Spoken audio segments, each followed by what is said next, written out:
A righteous king, surrounded by evil and deceit, driven mad by demonic possession. Hey guys, Dash here with a new installment of Lore Junkies, examining the life and undeath of Leoric, the Skeleton King.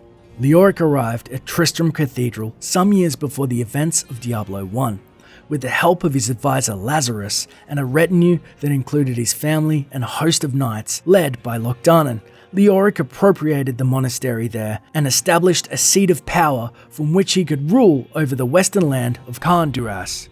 Unbeknownst to Leoric, however, he'd been ordered to Tristram by a Zakarim council corrupted by the primeval Mephisto, and that his own advisor, Lazarus, was being influenced by the Lord of Hatred as well. Leoric had been led to Tristram Cathedral because it was the ancient prison of Diablo, the Lord of Terror, who lay far below the cathedral's catacombs, waiting for a host.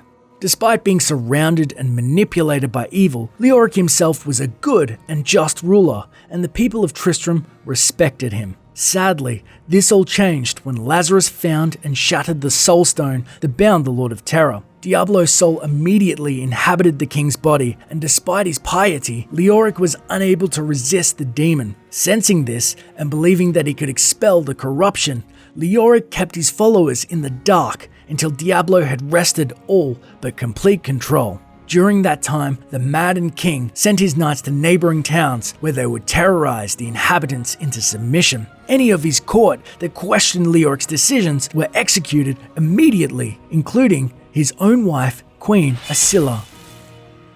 Lies until the very end. Upon returning to Tristram after a crushing defeat at the hands of the Kingdom of Westmarch, the Knight Captain Locdanan was accused by Leoric of kidnapping his young son Albrecht. When he condemned the knight and his men as traitors, Locdanan chose to strike down his king rather than seeing himself and his brethren executed by a madman.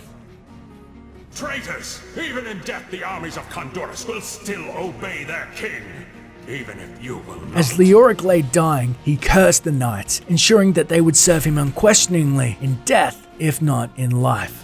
Unbeknownst to them both, Diablo was unable to banish the last remnants of the king's soul, and so had fled Leoric's body and taken control of young Prince Albrecht instead, whom he could easily dominate. Diablo then descended deep beneath the monastery and began raising an army of hell with which to terrorize the world of Sanctuary. One of his first soldiers would be Leoric himself, whom he raised as a powerful skeleton king in command of a vast army of skeletal warriors and Locdanan's undead brothers, the Hell Knights. When Leoric's own son, Prince Aidan, descended into the subterranean hell beneath the cathedral, he encountered his father's animated bones.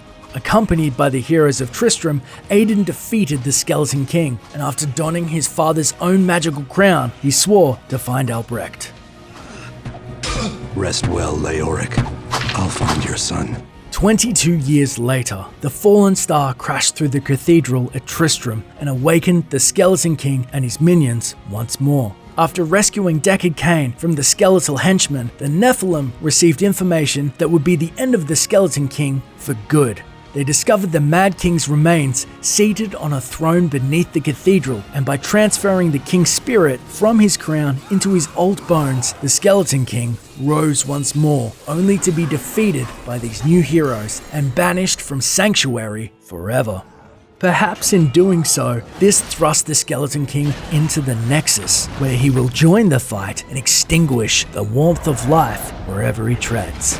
Are you ready to dominate the Nexus with the powers of a Mad King?